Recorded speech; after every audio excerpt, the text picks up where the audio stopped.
Halo, selamat siang teman-teman. Jumpa lagi dengan saya Anom. Kembali lagi kita ke channel Agropiknik. Pada video kita kali ini kita akan mengulas dan membahas tentang tanaman hias. Tanaman hias ini kebetulan dari kelapa, yaitu dimana kelapa ini adalah kelapa yang abnormal, kelapa cabang 12 tentunya, bukan cuma cabang 2, 3, 4 atau 5, tapi ini cabangnya 12. Nah, memang itu awalnya cuma dari satu kelapa, jadinya 12 cabang. Kalau ini kelapa ini adalah kelapa yang mengalami kelainan genetika. Jadi mungkin dulu kakek moyang atau nenek moyangnya juga sempat mengalami kelainan, yaitu mengalami percabangan kelapa, tapi saya tidak tahu dulunya itu nenek moyangnya itu cabangnya berapa. Cuma yang jelas kalau kelapa yang model bisa cabang-cabang kayak gini itu karena mengalami kelainan genetika.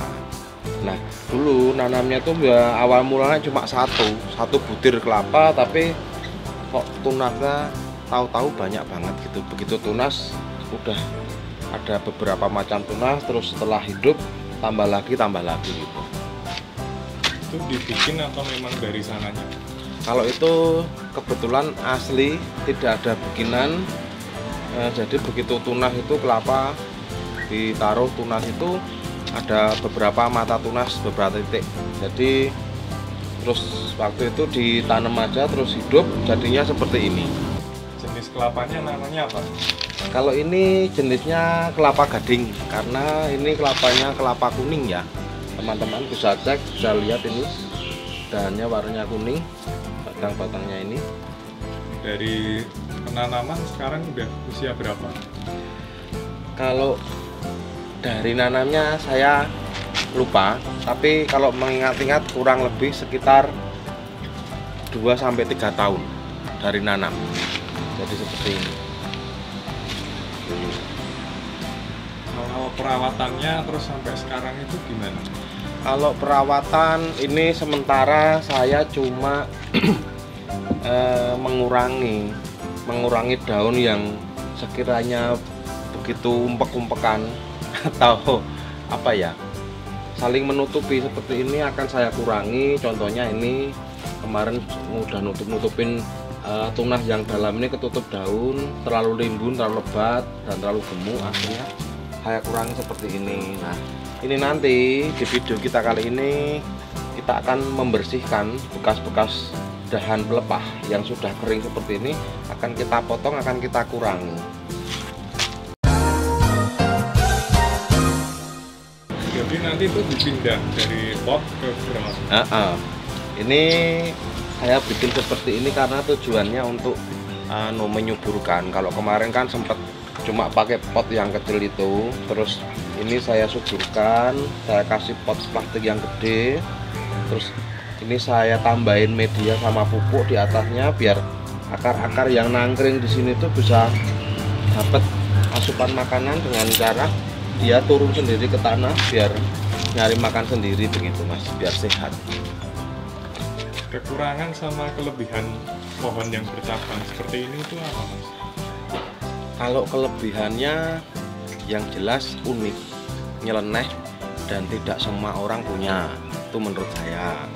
Dan ini termasuk seleksi alam, termasuk karya alam, karya seni alam yang belum ada tidak ada campur tangan manusia, dalam arti cabangnya ini alami, bukan dibuat-buat dibelah pas waktu tunas atau gimana. Ini enggak, ini alami tunasnya. Nah, kalau kekurangannya pohon kelapa yang tunasnya terlalu banyak seperti ini, itu nanti kalau kita tidak benar merawatnya, nanti tunas-tunas yang dalam ini akan kalah, karena kalah nutrisi sama yang gede ini yang belakang. Terus karena kurang sinar, jadinya yang kecil-kecil ini bisa ambles, bisa melepas terus mati. Itu untuk mengatasi gimana?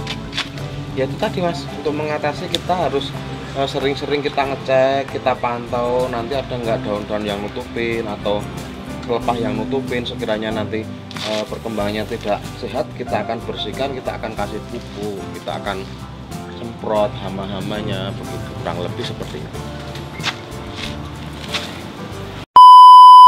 Kalau model pohon yang bercabang kayak gini yang nggak normal itu sebenarnya laku dijual juga nggak sih Mas?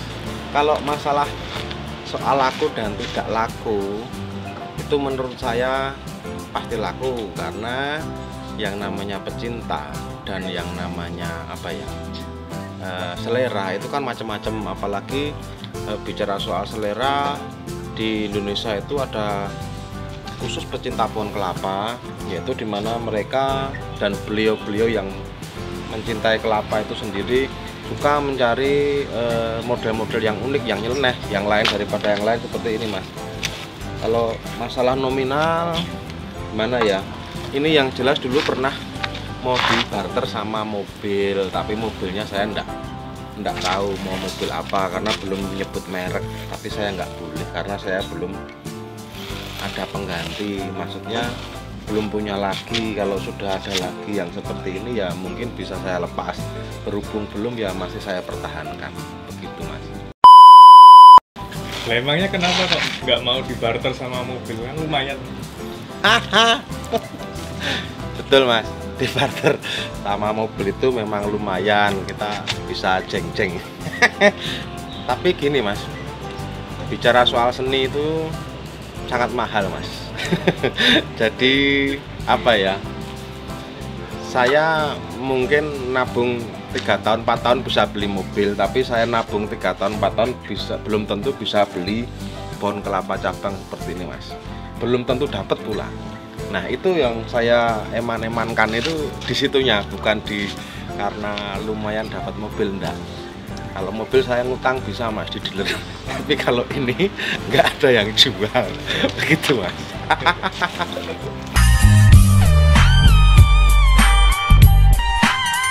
Nah, kalau yang kurang normal seperti ini bisa dikembangbiakan nggak? Kalau yang namanya tanaman itu termasuk makhluk hidup ya, selama dia ada buah, ada bibit yang bisa dikembangbiakan, tentunya bisa. Nah ini salah satunya nanti entah tahun berapa itu keluar buah. Nah itu buahnya yang sudah tua mungkin bisa ditanam, dan itu ada kemungkinan ada kelainan genetika lagi, entah itu nanti cucunya atau bibit awalnya dari pohon sendiri, itu pasti ada seperti itu.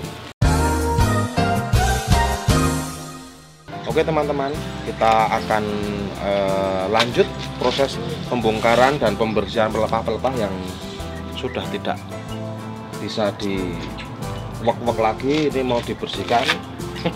Mulai proses bongkar teman-teman. Kita akan bongkar soknya. Ini kita akan wek-wek ininya biar kelihatan. Nah seperti ini. Kalau dibongkar itu nggak eman-eman Mas? Enggak, ini tidak ada yang eman-eman karena tujuannya kita baik kok ini. Ini kita bersihkan, kita cek bawahnya biar enak bersihinnya, aman dibersihkannya, ya aman dari alat-alat tajam gini. Pohonnya juga aman, tidak resiko kecuwek, tidak resiko salah potong gitu Mas.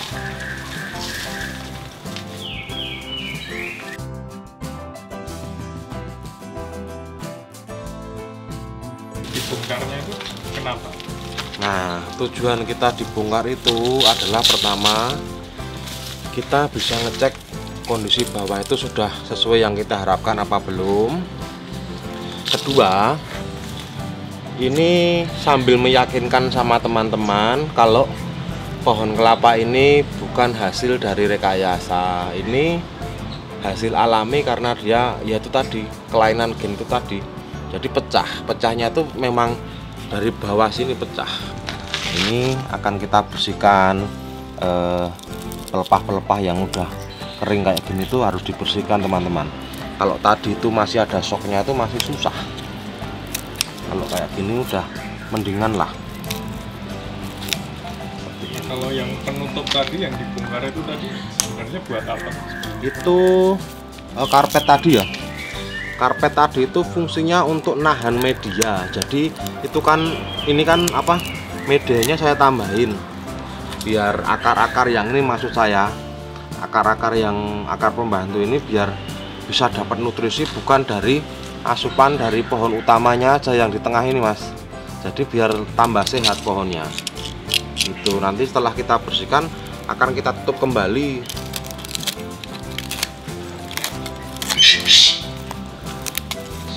Ini maksudnya, ini kan udah ada 1, 2, 3, 4. Nah dari 4 ini akan kita kurangi 2 seperti ini. Nah akan kita kurangi biar sini dapat sinar. Terus ini lagi 1, 2, 3, 4, kita kurangi lagi kita seperti ini. Nah terus yang ini kan sudah kering, ini akan kita kupas seperti ini, akan kita kurangi panjangnya.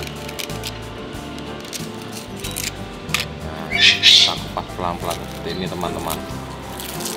Nah bentar aku tak lewat.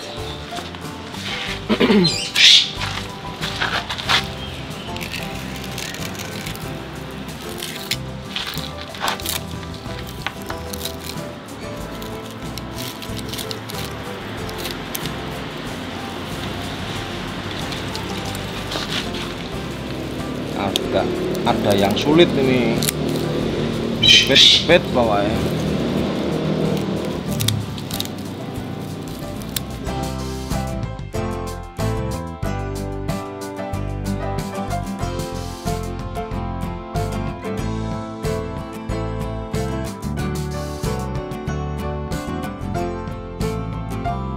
Kita tadi sudah membahas asal usul, terus storynya gimana, terus sudah mengurangi pelepah-pelepah yang tidak dipakai sama yang sudah kering. Kita akan menghitung, kita akan saksikan bener apa enggak ini cabangnya, apakah buatan atau cuma rekayasa. Nah ini cabang utamanya yang paling gede. Ini 1, ini nomor 2, nomor 3, ini nomor 3, terus ini nomor 4, nomor 5, 6, 7, 8, 9, 10, 11, 12. Jadi teman-teman bisa simak, bisa hitung sendiri ada berapa jumlahnya. Nah ini lihat pangkalnya, ini pangkal bawahnya ini, jadi dia pecah teman-teman. 1, 2, 3, 4, 5, 6, 7 sampai 12 seperti ini kurang lebihnya. Kita sementara tidak berani atau belum berani membersihkan sampai pangkalnya. Biasanya saya sampai pangkal-pangkal sini saya bersihkan, cuma ini kebetulan karena media itu terlalu subur, jadi ini pohonnya masih muda banget. Saya takut nanti kalau kena angin sempal atau apa patah, eman-eman nanti ndaan. Ini sementara seperti ini dulu, nanti kita bersihkan pelan-pelan kayak tadi.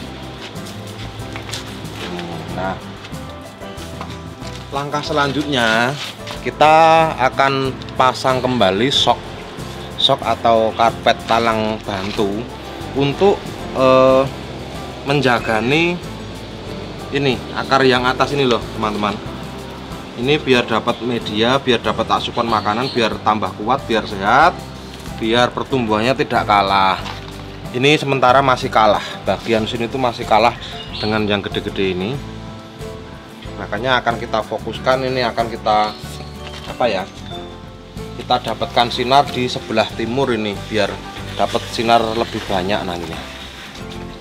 Oke, kita akan pasang karpetnya, terus nanti akan kita apa, isi media sama pupuk sekalian. Nah itu apa, media yang atas ini untuk menjaga keporosan kita akan menggunakan pasir kali seperti ini teman-teman. Kita akan menggunakan pasir kali sama pupuk humus seperti ini, pupuk humus fermentasi akan kita campur, terus nanti akan kita tempatkan di yang paling atas ini. Oke, kita lanjut ya. Simple aja teman-teman, seperti ini. Simple dan sederhana.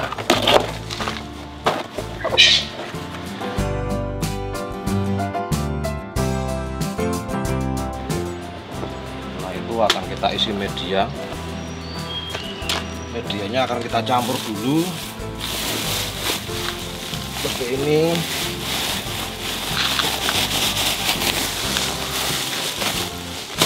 Kita campur dulu.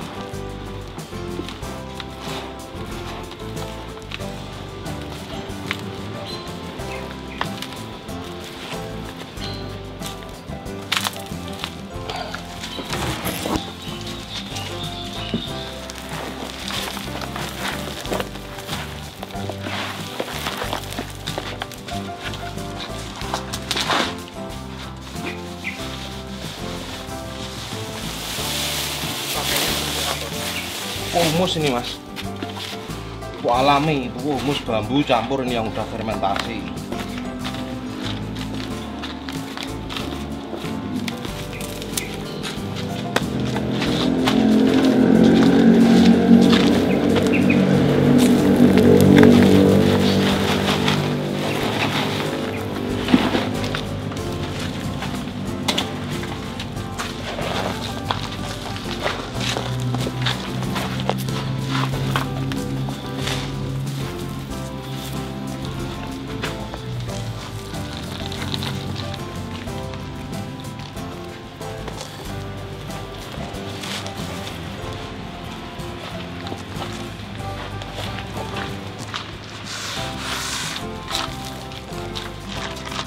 Setelah ini akan kita lakukan proses siram, proses penyiraman biar lembab, biar adem, biar pohonnya langsung minum.